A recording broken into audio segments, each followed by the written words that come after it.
Welcome to Mastering the Art of Success. I'm your host, Debbi DiMaggio. We are here today with Rich Robledo. He is coming to us from Las Vegas, Nevada. Welcome, Rich. Thank you, Debbie. So excited to have you.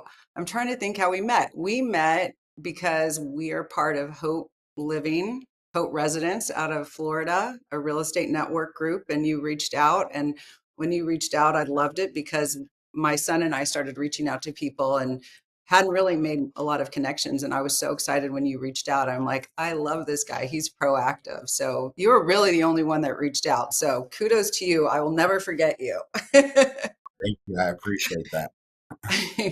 So we're going to introduce you properly and then we'll have some fun. And I can't wait to learn about your business and one specific thing, but we'll get into that in a minute.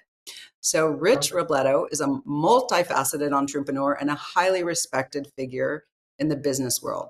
As the founder of Cigars and Conversation, a dynamic community hub, he has successfully brought together a diverse community of innovators and collaborators from various business backgrounds.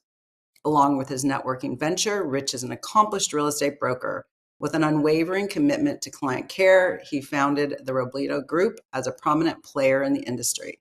The cornerstone of his company is built upon principles of trust, integrity, transparency, and accountability, distinguishing the Robledo Group as a market leader. Boasting an impressive 22-year tenure in sales, specializing in the vibrant Las Vegas area, Rich possesses an unparalleled understanding of the local real estate market. Furthermore, Rich's remarkable ability to anticipate the needs and desires of his high net worth clients, coupled with his innate talent for locating the perfect properties, has earned him a reputation as an invaluable asset within the real estate industry. In addition, Rich is a leader at the Caldera Club, which serves to recruit, support, and advocate for candidates for public office who support private sector job creation, low taxation, and a responsible regulatory environment. Rich also finds fulfillment in his philanthropic endeavors. He has served on the Salvation Army Board of Directors, working diligently to support and uplift the less fortunate members of the community. He dedicates his time as a regular mentor at the Boys and Girls Club and YMCA, guiding and inspiring young minds to reach their full potential. With his comprehensive expertise on entrepreneurship, real estate, and commitment to community service, Rich continues to leave an indelible mark as a visionary leader, influencer, influential force, and catalyst for positive change in the business landscape. Well, welcome, Rich. This is so fun to have you, and I can't wait to jump into our conversation. So, I always like to start with where were you raised? Where were you from? I'm 100% Sicilian, but I'm from California. But I like to say I'm 100% Sicilian. So, what's your background? Where are you from? Where were you raised? And how did you get into real estate? I was born in a small ranching town off of I-10 in Texas with a population of about 2,000 kids, 2,000 Wow. people. Wow. Uh, Moved to Shreveport, Louisiana in the late 80s to go to middle school and high school. In the late 80s, my father lost everything in the oil business. So as he was wandering across the U.S. to find a job, he stopped in a small town in northern Nevada called Virginia City. Never In heard of it. Virginia, correct. Most people have it. In Virginia City, he was at a bar and he got a job working in a gold mine. So Oh, he wow. called me early my sophomore year, and said, "Hey, we're going to move to Virginia City." Now, the school I was going to in Shreveport, Louisiana, was roughly 1,000 kids, and it was a magnet program. So I had 1,000 kids in my class. When we moved to Virginia City, there were 15 kids in my class. So I was a kid that was academically and athletically gifted. However, my mother was a teenage mom, alcoholic dad, and they didn't quite know what to do with me. So then we moved to Virginia City. There was 15 kids, and um, went from not playing sports to playing basketball and baseball. Uh, Graduated in '92, and I didn't know what I was going to do, but I remember one evening, Debbie, jumping on a trampoline with some friends. And when I jumped up, I looked at my friends, and I told myself, if I don't get out of where I'm at, I will be here forever. So the Wow. next day, I drove down to the Air Force recruiter and I told him, I said, I need to get out. And he looked at Wow. me because the previous year he was trying to get a package for me to go to the Air Force Academy because I tested very well on the NASVAB test. And he looked at me and he goes, Rich, when you go into the military this time, you're going to go in as an enlisted guy, not as an officer. And I told him, I said, if I don't leave now, then I'm just going to get into trouble. So Right. joined the United States Air Force and I moved to Vegas in 1993 when it was a very small town. And Vegas has been incredible for me because I've been able to see it change and evolve and Wow. A grow. lot. Yeah. So after I did my 4 years here in Vegas, I always talk to people and I was spending my last summer here before I went to college in Reno. And the gentleman that sold the cable to us at our apartment, I started talking to him and said, so you're doing a coax cable. And he turned around and he looked at me. He goes, do you know what I'm doing? And I said, in the Air Force, I worked on everything electronics on the F-15. Wow. And he goes, well, you would be really good at this. So I went down, I figured I needed a job for the summer, right? I got out in May in 97, uh, put in an application at the cable company on Monday, interviewed Wednesday, hired on Friday. And they had this sales program for apartment complexes. Got hired, and Debbie, my first check after 2 weeks in training in sales, I made what I made in a month in the Air Force.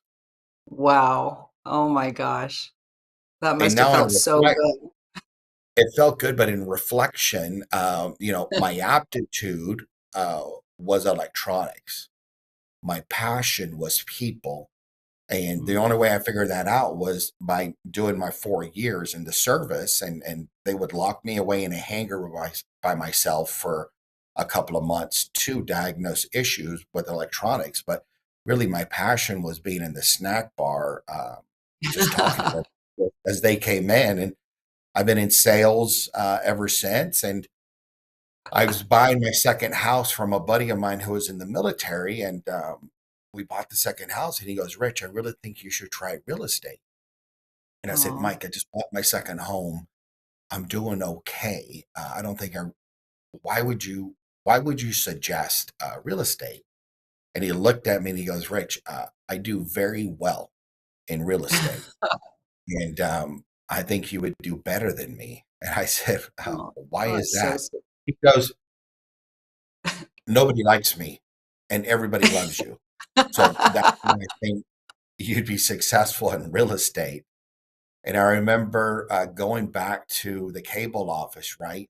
Cox Communications. And I asked my direct supervisor, I said, Lisa, somebody suggested I try real estate. I think I'm going to possibly get my license. And she looked at me and she goes, so why do you want to try real estate? I mean, you're really successful here. You're one of our top guys. You could really grow with the company. I said, yeah, but somebody suggested it. Maybe why not try it? And she goes, well, there's a lot of real estate agents, Rich, and I tried it and I Mhm. wasn't successful. So maybe you should just stay where you are. And I'm thinking to myself, I'm Mhm. like, okay, maybe it didn't work for her. And then I set up a meeting with the vice president of marketing, and I asked Al the same thing. I said, Al, somebody suggested I try real estate. I think I might try it. Same rebuttal. Rich, you're really successful. You're one of Wow. our top guys. Why do you want to try something that you don't know anything about? Then he goes, there's a lot of real estate agents. And then he also said that he had tried real estate himself and wasn't successful. So after he told me that, I've had two people tell me I should kind of be happy where I'm at. Why Mhm. try? I went and signed up for the real estate class, and that Of started course. the right when you have two people tell you that you should just be really, it was two things. You should be happy with what you're doing. You're really Right. successful. You change something different. And then, but it was really that both of these people who were my supervisors had both tried it and they weren't Mhm. successful. So they assumed Right. I wasn't going to be successful. along with not wanting to lose you. Yeah, probably. But right, no, it's that's what they knew. They knew they tried it and it didn't work for them. And I think that was the spark and the fire that was under you to go, I think I'm going to give this a try. Yeah, I'm gonna try it. So I got licensed in 2002. Wow, that's incredible. Well, I love the journey because it wasn't like you sought out that at all. Okay, I have to No, no. ask, where's your accent from? You have a little accent. Maybe Southern accent, right? Yeah. Being from Texas. Yeah, I hear it. I hear it still, and you've been in Las Vegas a while, I think. It's very cute. So you've worn many hats: entrepreneur, real estate broker, community leader, and philanthropist. When you think about success, how do you personally define it? I define it as the lives that have the ability to change, right? Or the spark that you give somebody else when they see somebody else doing it and they can see it in themselves, and sometimes you don't see the effects, but it could be from a casual meeting, from somebody seeing you. One of my first mentors told me early on when we were doing volunteer work at a at-risk school. He told me, he goes, Rich, you're going to go to that school. And when you go to that school, you're going to wear a button-down shirt and a jacket. And I told him, I'm like, yeah, but Rob, the this demographic of people aren't buying my homes. And he looked at me and he asked me, he goes, Rich, how many positive Mexican male role models did you have? And I said, I didn't Mm, have one. He goes, wow. correct. He goes, so you look like these kids. And these kids are going to see them in you. And you're not going to know whose life you affect, but you're going to show up. He Oh, goes, I you're going to love it. show up, you're going to show them what's possible. And he goes, and Mm, not good or bad. Some of these kids' parents are, bartenders, servers, porters, and landscapers. He goes, you need them to see what is possible. And there's no better role model than somebody who looks just like them. Right. So oh, it's I love it. always success is not easily defined, but it's defined by the people you inspire that you may never know that you Right. inspired by just being who you are and doing the right thing. Oh, I love it. And leveling And up. that And and that's that's changed amazing. it. I mean, as I've gotten older, it was at one time, I wanted an elementary school named after myself, right? That was one of my goals. And Oh, somebody asked me, they're like, well, typically if you get an elementary school named after yourself in the community, it means you've done enough for the community. And right. now really I don't need my name on a building. I just need to know that somebody saw me and they can say, you know what, Rich Robledo did it. So I Right. can do this thing. I love it. What a great story. That is so true. Success, that is success, is when someone you might not know you affected, or you get a text or someone says something and you didn't even know you were doing anything. So that's really, I love that. Okay, so let's skip over to cigars and conversation. I mean, you are just a trailblazer. What inspired you to create cigars and conversation, and how has building a community of innovators shaped your journey? It started November 22, right? So in social media, I don't really tell a lot of people what I do. But these young guys, for some reason, follow me and they see me smoking cigars. So I had three young guys reach out to me. They're like, "Hey, Rich, I want to let's get together. Let's try to have a cigar. Let's have a drink. I can I hang out?" And in November, I went home and I told my wife, I said, "Babe, these guys want to hang out, right? Like I don't know them, but they see me and they want to hang out." In February, so this was in November, Debbie, and then in February, my wife goes, "Babe, what'd you do for those three guys?" And I was just like, "I didn't do anything." She goes, "Well, what do you mean?" I said, "Well, I haven't thought about it since you said anything." And she goes, "Remember how difficult it was when you reached out to somebody older and asked for help?" And I said, "I don't. I was always the first one in the office and the last one to leave. So I always had mentors, Debbie, that would either take me to breakfast. They would come over to my desk or cubicle and say, "Hey, I know you're here early. What if we have breakfast before you come in?" Or, Love. "Hey, I know you're here late. Why don't we go have dinner? Let me take you for a drink. I want to know why you're here." And my wife was like, well, there it is. Not everybody's life is as blessed as yours. Some people need to actively seek this out. And if these young guys are looking up to you, you need to give them something.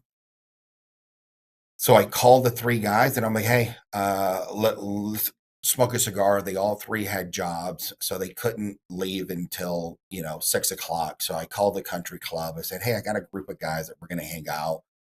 You give me a couple of hours, just give me the patio." And I asked the three guys, I need you guys all here because this is for you. And then I asked one of them, I'm like, "Do you mind if I invite some of my friends? Because I don't see my friends. We get so busy that I don't get to connect with my friends as well. And do you guys mind if I just put something on Instagram?" And they're like, "No, we would love that. We'd love to meet more of your friends." So I posted a small image on Instagram, and the first night we probably had 35 or 40 people show up. Wow, that's incredible. That is so No, great. no agenda, just a casual meetup, and everybody was like, "We need a private Facebook group. We need this, and we need that." And I literally told them at the end of the night, I'm like, "This is it. We're doing it once. Like, ask your questions, meet my friends." And then at the end of the night, we're getting ready to leave. And a good friend of mine who had sold a company for 150 million was sitting at a table with four of my friends. And all four of them were just asking him questions, right? And you could see the engagement. Mm, And yeah, my yeah. buddy was just sitting there casually smoking a cigar and telling them, "Hey, this is this and this is that. And maybe you should think about this." And at that moment, I made the decision. I'm like, "You know what? We've lost that. We need a Right? space for community and for building." And then, so we started it up, right? And then after the fourth month, I told somebody, I'm like, "Listen, if these guys are showing up, I feel like I owe them something." So I then started to bring in speakers. And then I was just like, "You know what? If these young guys and young ladies don't know what's happening in the community," I felt like it was, you know, my, I had to show them, the homelessness we have, the food Mm, insecurity, the education issues we have, military people that need assistance. So I started bringing in guest speakers and they would just kind of talk, and I told them, I'm like, "Listen, you get 3 minutes because I hate going to little events and people talk for too long and you're not going to right, ask for it." Right. So as it's grown, I've had to make rules, right? Because I right. told people, because it's my event. It's not a networking event. It's a casual meetup of friends. And I'm just blessed after being here for so long that my Rolodex is really powerful. So people show up. And one of my favorite events was I had the governor of Nevada show up, Wow, that's incredible. That is right? So just we go in the back and you forget how far you've come right. because I'm sure as yourself, you're constantly pushing the goalposts, Yeah, right? And we don't often look at how far we've come because we're always absolutely. looking forward.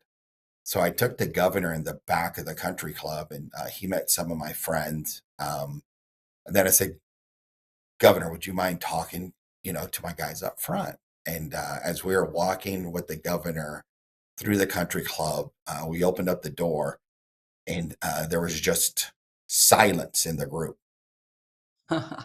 Right. And the governor was like, "Rich, I'm going to give you I'm going to hang out for like 10 minutes. Right. That's all I'm going to give you because I've got to get going. I'm busy." And his chief of staff was like, "Rich, we'll give your guys 10 minutes." And he ended up hanging out, 30 or 40 minutes and went around the room, introduced himself to everybody. Oh, At the end of the night, I had three guys call me and they're like, I never would have thought I would have met the governor of Nevada. And I called my wife and I told her when he was there that the governor was at Cigars and Conversations. Right. So it's and we had the event last night. We had a buddy of mine speak, and he was just like, Dane, he goes, what you've got is something special.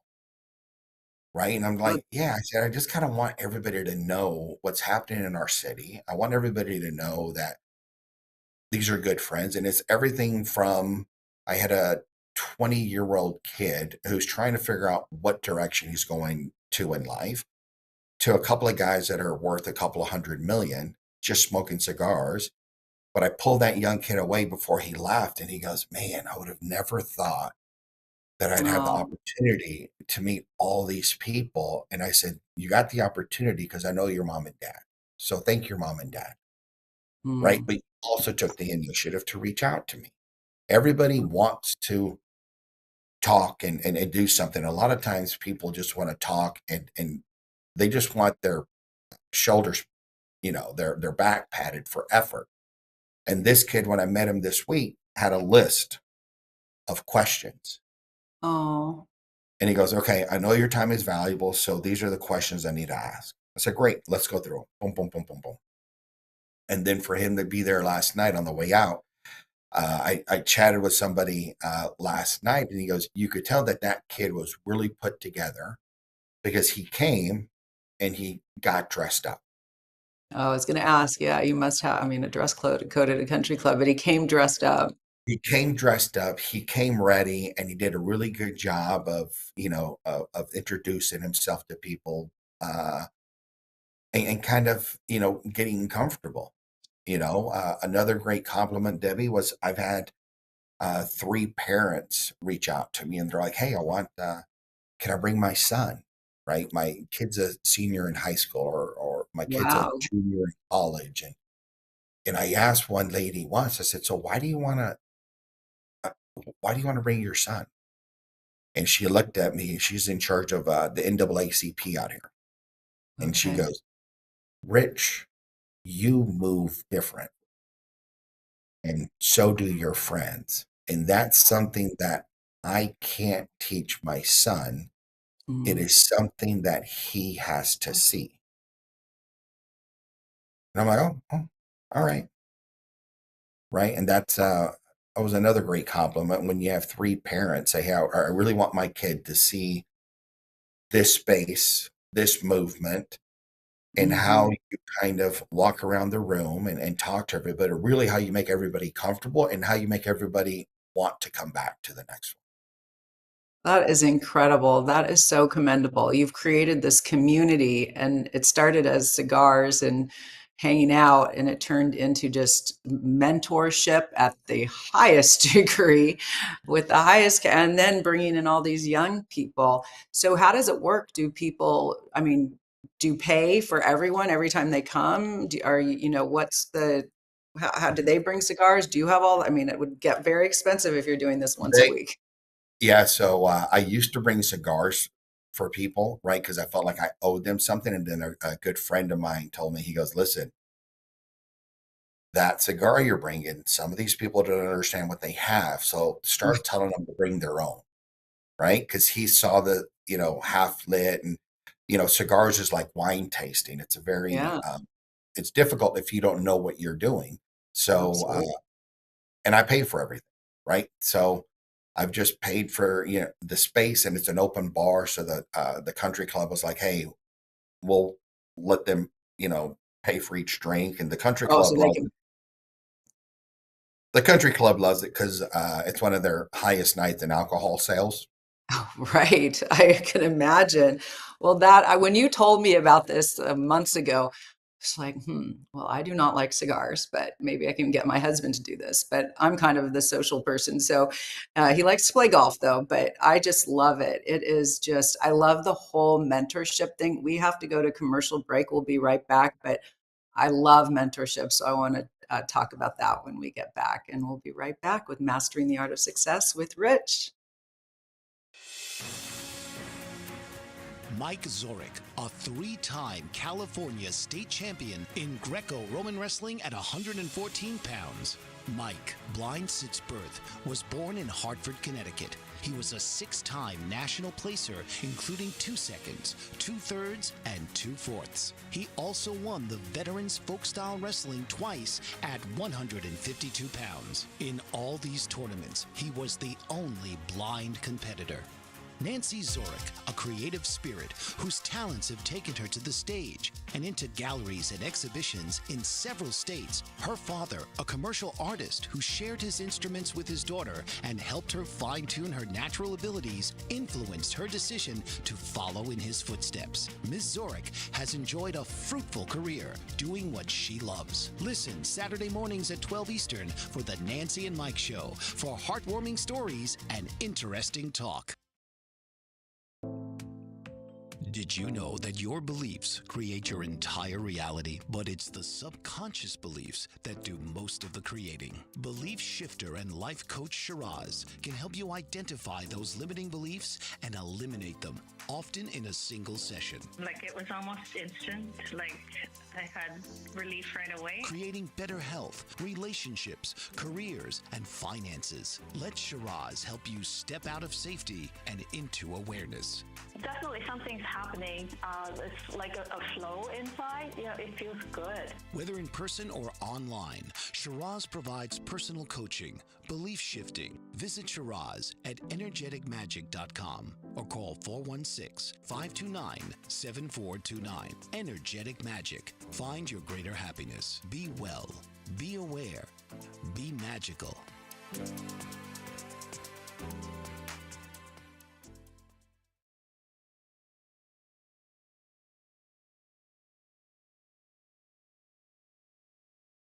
Welcome back to Mastering the Art of Success. I'm your host, Debbi DiMaggio. We are here with Rich Robledo. He is coming to us from Las Vegas, and we are just learning so much about him and his background. It's just such a great success story. So I loved Cigars and Conversation, and now I have to figure out what I can do. I just love the whole giving back and the mentoring. I love to mentor and coach and watch people just fly. So let's talk about a few of your mentors, and then a few mentees that you're mentoring. So share who were some people in your life that stood out. It seemed like you had a lot of them. Yeah. Rob Moore, Monty Miller are the two, right, that kind of helped me in the direction, right, to kind of shift that sail just that 1 degree. I think being raised that you always need, I believe, a guardian angel, right? Somebody on that right shoulder to say, hey, I've made that mistake. You don't need to make that mistake. Right. Right. Hey, how about planning for this? How about Rich, you need to give back to the community. And I'm like, well, I've taken it, right? And those are the things that young people seek out in me. They're like, hey, I see you everywhere. Why do you do this? Why do you do that? And I'm like, it was, it was not innate in me. It was taught to me, right? So Oh, I have to teach people, like, listen, I was told that we need to give back and be good.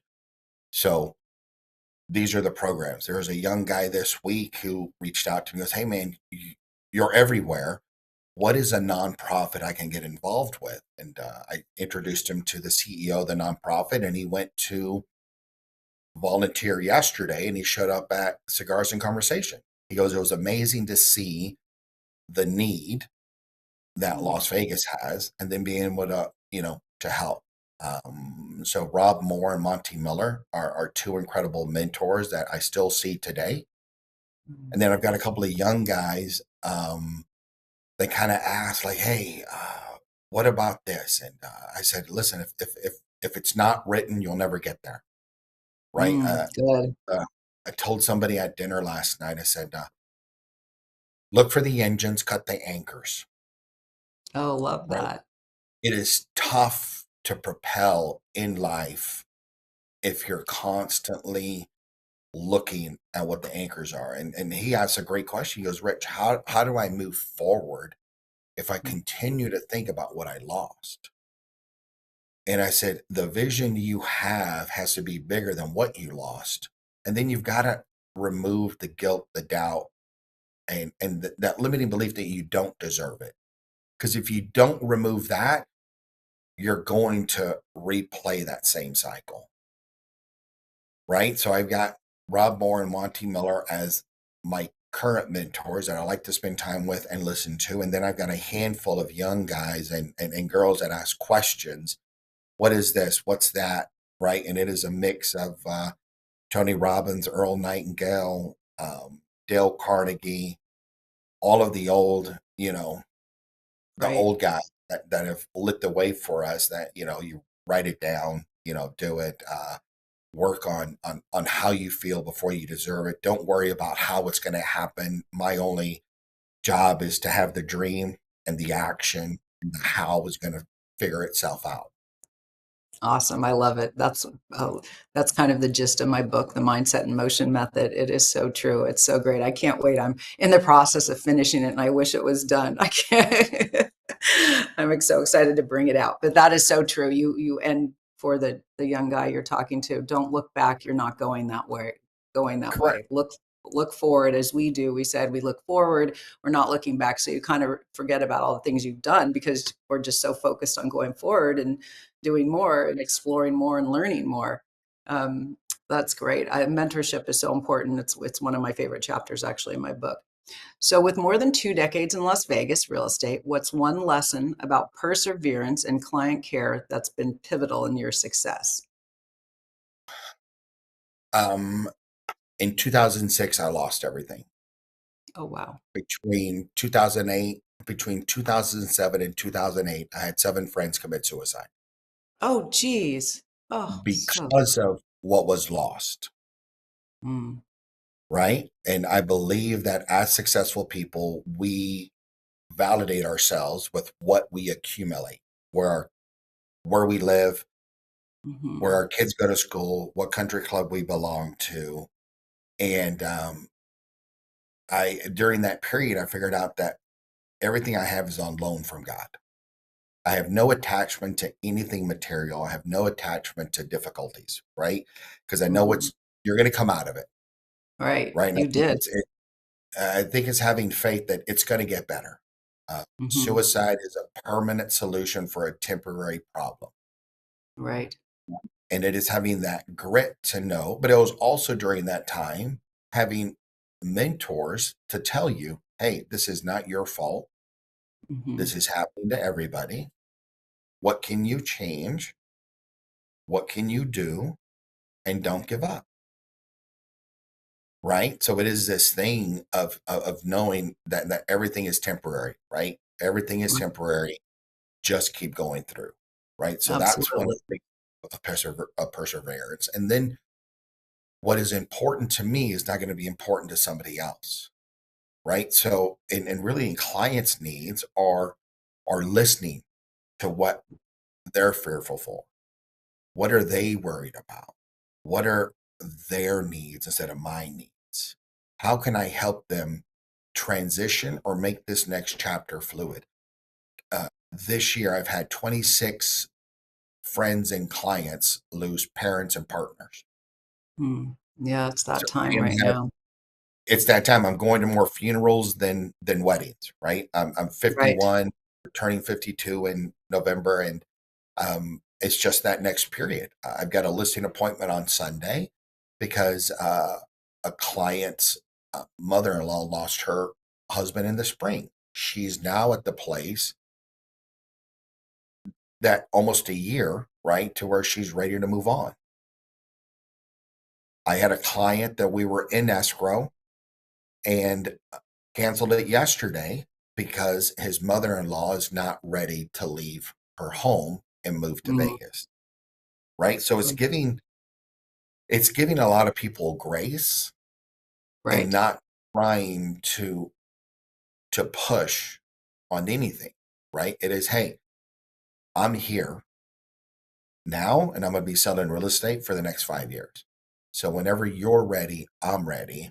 I'm not here to force anything, right? So you learn a lot about A, having faith in yourself, but B, really sitting down and listening to what that client needs, and asking a lot of questions, right? Making them comfortable, and then realizing, hey, you're not ready to have this conversation yet. Let's come back in a month. Let's come back in 2 months and address it at that time. That is so true. I always, in my business networking group, I always say to the group, I don't care if someone's looking to buy tomorrow or in 5 years from now. I just would like an introduction so I can meet them and help them and ask questions. And they can ask questions and see what it is, set themselves up for success. A lot of times people come to us and they're ready to go now, but sometimes they just need to talk to someone so that they can be prepared when the time comes. I had a client was referred to me and she's like, oh, I'm not looking to buy for 5 years or so. And the person in BNI knew me and said, no, you should really ask your questions to Debbie. She'll help you. 2 days later, she saw a house she wanted, and we ended up going through hoops to get the lender and get pre-approved and 5 offers, and we ended up getting it. But it was, I didn't expect that. I was expecting it Yeah. was going to be a couple years, but having that, I think that is so important for agents, new agents, to kind of know it's not like you're looking to sell a house. We are looking to help people. We're looking to see what it is in their timeline. I've been working with an 89-year-old for years, and we've become friends, and she's now finally making that step. I am now ready at 89. And but you just have to give people grace. They're on their own schedule. No need to push them. There'll be other deals we'll be doing, but in the same time, we're developing relationships. And I can see you're the same type of person. My clients may come to me as a client, but they all turn into friends. Correct. It's very, very personable. I love those stories. Many of our listeners are entrepreneurs and realtors striving to stand out. What principles from the Robledo Group, trust, integrity, transparency, accountability, can they apply in their own careers today? I think it's just, I think a lot of times people don't really think about what the vision is that they're looking to build. Entrepreneurs want to start businesses and they don't clearly define what that business is going to be, right? So I think if you're an entrepreneur, you should know exactly what you're looking to sell and then what that end goal is, right? Like what are the services and the hoops you need to do to provide that service, and then look at the market to see who else is out there that you're competing with, right? There's no reason to compete against a space that is, in my opinion, heavily crowded when there's so many startups trying to do that same space, or unless you're going to have something so unique that you're going to be able to take it to the masses quickly, right? I think Right. some people love the idea of being an entrepreneur and then get lost in the thought process. So it's having a clear Absolutely. idea, right, with yourself, your partner, and then with action, massive action behind it. Absolutely. Clarity. As I was writing my book, my chapter yesterday, I wrote a little quote about clarity.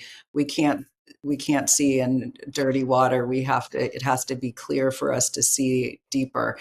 And that clarity piece you just mentioned, you have to write it out.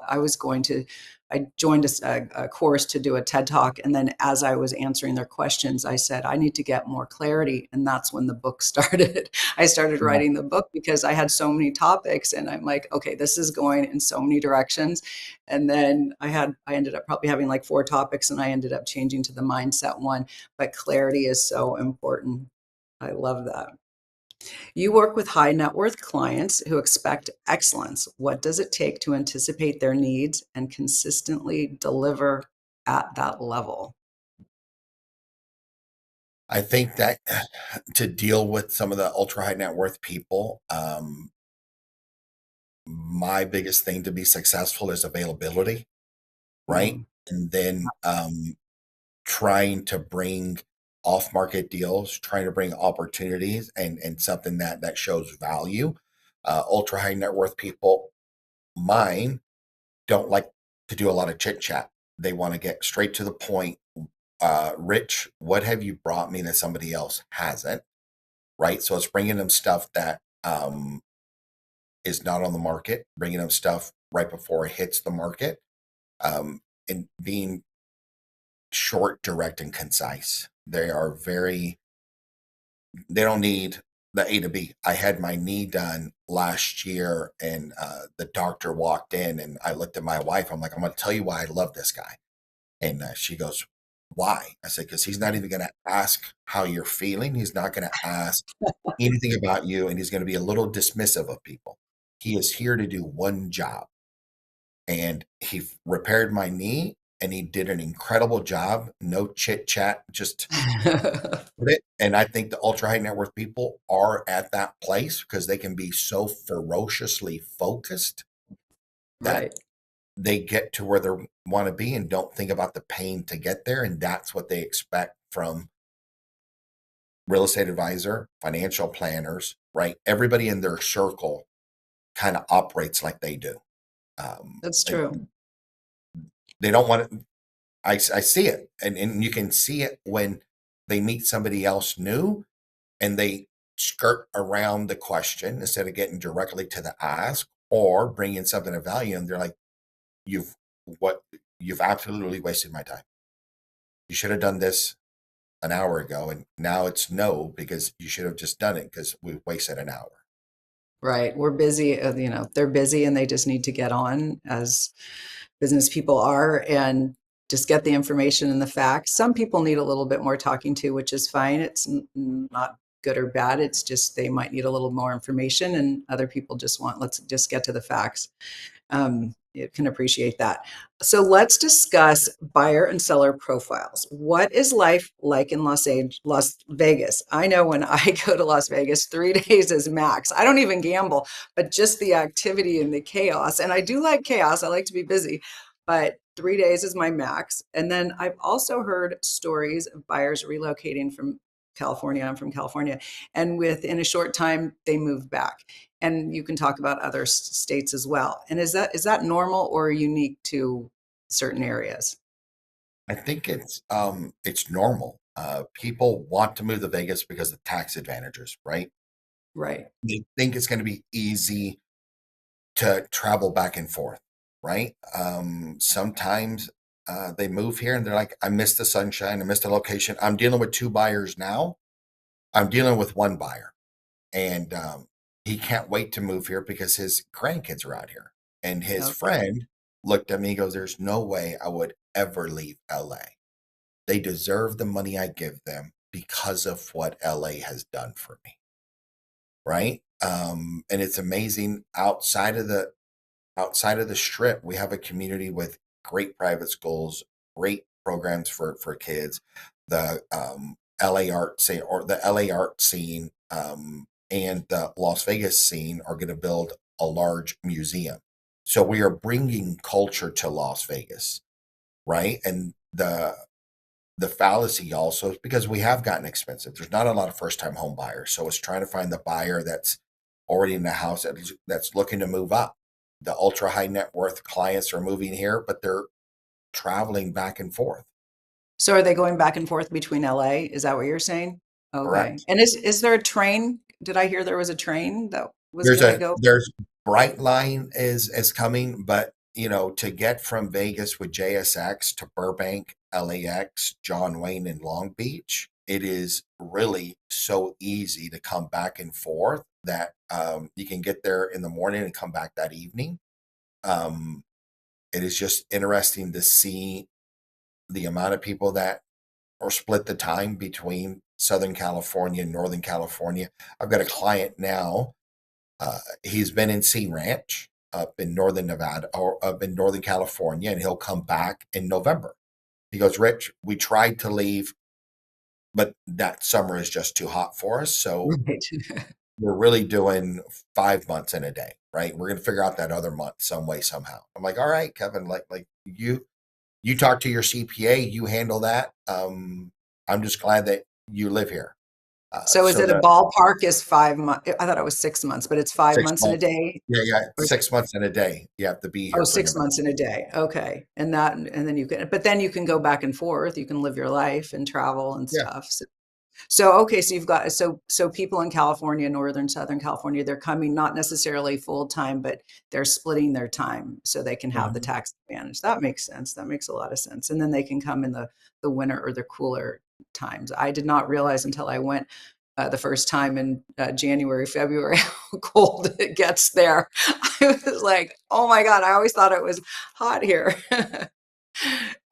So that is very interesting. And then where are other people coming from, other buyers coming from? They're coming from Seattle, Mm, New York, and Texas. Some clients, I've got a client who left California, moved to Dallas.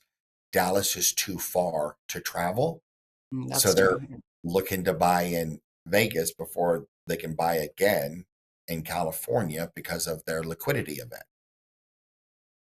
Right? They're like, I've got to be away from California for 5 years before I come back. Oh, it has to be 5 years. I did not know Yeah. that. Okay. Yeah. Dallas is too far for me to fly in to John Wayne Airport, Rich. So we're gonna buy something in Vegas, and then in 2 years buy something else in California. Yeah, California wants that tax money. So what is life like for you're living there, you live there full time, you have lived there full time. What's it like outside the strip? We have an incredible community. We have my daughter's in competitive dance. My son is in a flight club at his elementary school.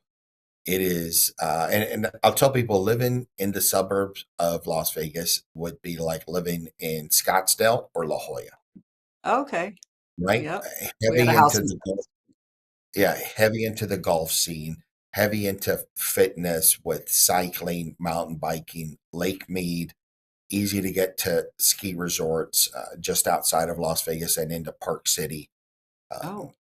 yeah, it is. I've become the guy I used to make fun of, right? They call me the because I wear the Lululemon, right? And amazing Pilates studios here in Las Vegas. Legree just opened up their third location. So it is. It's funny because I've had friends from Europe come over, and they're like, "If I had never met you, I would have never gone off the strip." Right. Like you have this life that is just this suburban life, right? My kids, we live next door to our elementary school, so the kids can walk to school. My Nice. wife's the school teacher for fifth grade, so when we walk into Albertson, she's the local celebrity, and I'm known as that's Mrs. Robledo's husband. I'm not rich. No, I've lost my first name when I'm with my wife. You know, Oh my God, I would not see that with all you've yeah, done. yeah, and kids see her, they light up, and they're like, "That's Mrs. Robledo's husband," right? Oh, that's sweet. So it's great lifestyle. We're still affordable compared to our other large metropolises. Um, Okay. and it is just, I thoroughly enjoy living in Las Vegas. That's amazing. I didn't know there were all those things to do. You just think of, oh, it's so hot, or I guess it could be so cold too. Beyond business, you've been deeply involved with the Salvation Army, Boys and Girls Club, YMCA, and Caldera Club. How has giving back and shaping policy influenced your success as a leader? We don't have a lot of time, but also tell me what Caldera Club is. Yeah, so the Caldera Club is a conservative pack, right? I believe that government starts and they don't have a business idea, right? Whether you're, they think that money's just going to always be there, and it's not always going to be there, right? What are the policies that we can do to help businesses stay here, help businesses not leave here, and give our entrepreneurs less barriers to start businesses, right? Whether it's your mom and pop restaurant or a large company looking to move here, like what are the things that we as a state and city need to give our business community so that they can be successful? So when those taxes are needed, that we can give it to the schools, right? So that we can give Right, back to our community and kind of have those conversations because those conversations aren't taught in high school and they're not right, taught in college. And it's just given a group, hey, this is where your taxes are going to. Maybe where the last big bill that did not get passed was Sony Studios opening oh, in Las Vegas. wow, Went through the did not. legislature, it did not. It went through the legislature twice, and it's because it was giving too much to the studios, that it would have been a burden on the state to have them move in, Wow, that's right? So incredible. it's having thinkers there to kind of have these conversations, and then to ask the younger people, hey, what do you think? Because really, my generation and our parents' generation didn't do a really good job for the kids that are under 30, Right. right? Joe Rogan asked Naval a great question. He goes, Naval, how do you live your life? Because I think there's 4 chapters, right? Sacrifice for country, family and business, politics, and philosophy. Right now, people are getting into no sacrifice, Mm. not building a business, going into politics to build their family business, and philosophizing. And all of those chapters are kind of convoluted because nobody has done anything, but yet everybody has a great idea. Right, And then think about absolutely. how that idea is going to affect other people. So I just love that the conversation, because we all want the same thing. We want a great community, a safe community, and opportunities for our kids and grandchildren to help them be successful. Absolutely. And on that note, I can't believe it. We're going to have to do a part 2 because we've come to the end of the hour. But I do have one question after this interview. So, how many people have asked you to be mayor? I get asked a couple of times a year. Um, Okay. yeah, People have everything asked from that of me. Yeah, yeah, I yeah. can see People have that. asked mayor, city council, state senate, assembly, and congressman. Well, you've got my vote. I'll come to Las Vegas to vote for you. You're amazing. This has I been appreciate that. such a great interview. And how could people get a hold of you? And I'm sure there's going to be some people hitting you up for that cigars and conversation as well.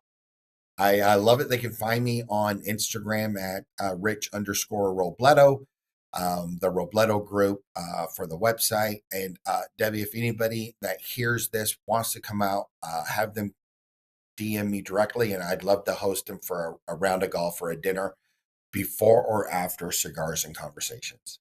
I love it. I will post that right now. I had no idea we were live today, but I will post that. And if you're listening, you heard it from Rich. Well, thank you so much. Looking forward to coming to Las Vegas and visiting with you. And I guess I'll plug my nose, but I'll hang out with you guys. We're outside, Debbie. You don't smell it that much. Okay. All right. Thank Thank you you. so much. Tune in each week for another episode of Mastering the Art of Success with host Debbi DiMaggio. Thursdays, 2 p.m. Eastern. Real stories, real strategies, real success.